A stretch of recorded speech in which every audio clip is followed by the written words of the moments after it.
I'm Cape Joel, and this is Comic Smack, the weekly comic book show where we take deeper, more in-depth looks at some of the coolest and most awesome comic book storylines happening currently. And on today's show, we're going to be taking a look at Uncanny X-Men issue number 3.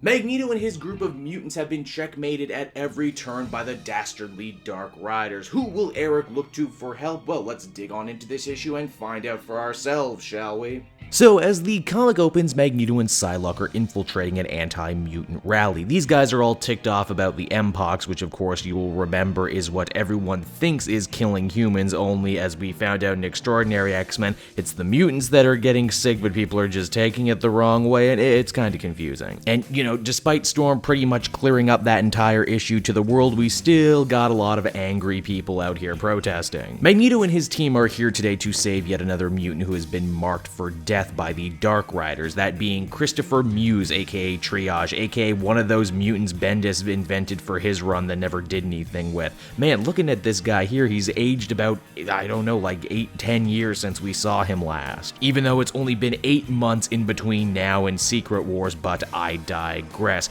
Triage has been using his powers to try and help those afflicted with the Mpox, but it's really more of a band-aid than anything else. Understandably, Christopher is pretty wary about going anywhere with well-known crazy person and mutant terrorist Magneto. But when the Dark Riders do show up spouting their whole survival of the fittish stuff, only to be beaten back by a much more fit Magneto, Christopher changes his tune pretty quick. He's also not the only mutant healer that Magneto's Uncanny X-Men were hoping to reach out to. Monet has gone all the way to Tibet in hopes of having Zorn join them, but you know, Zorn, weirdo that he is, just wants to sit there and meditate. But he does offer her some tea and says that if the Dark Riders show up, he'll offer them some tea as well. We find out that Magneto's team's base of operations is Genosha, but unlike all the other times Magneto has gone to Genosha, he says he's finally fed up of trying to build this into a prospering mutant community, and now it's only the staging ground for his next great war. Who are his enemies in this war? Well, outside the Dark Riders, who we've already seen, there's the Someday Shipping Company, who as we join them are currently getting burglarized by Phantom X and his team. Phantom X is shocked to find all the mutants who willingly put themselves in suspended animation to try and ride out the whole Terrigen Mist crisis, and he reports his findings back to his boss, who is Mystique, but who is she working for? Well, I guess we're going to have to keep reading and find out, won't we? Uncanny X-Men issue number 3 is an issue that reminds me that Bunn has certainly not lost his way when it comes to writing Magneto. He's a hard man and a hard time making hard decisions, and he can either get on his trolley or you can get off. Also, I promise that was not a dick joke just now. It's also kind of fun to see Psylocke be one of the only voices of reason and, you know, one of the only angels on a shoulder full of devils. At first I thought Mystique and Phantom X were actually working with Magneto's team, but now after this issue I'm not exactly sure, and I'm most definitely going to be interested to find out where this takes us.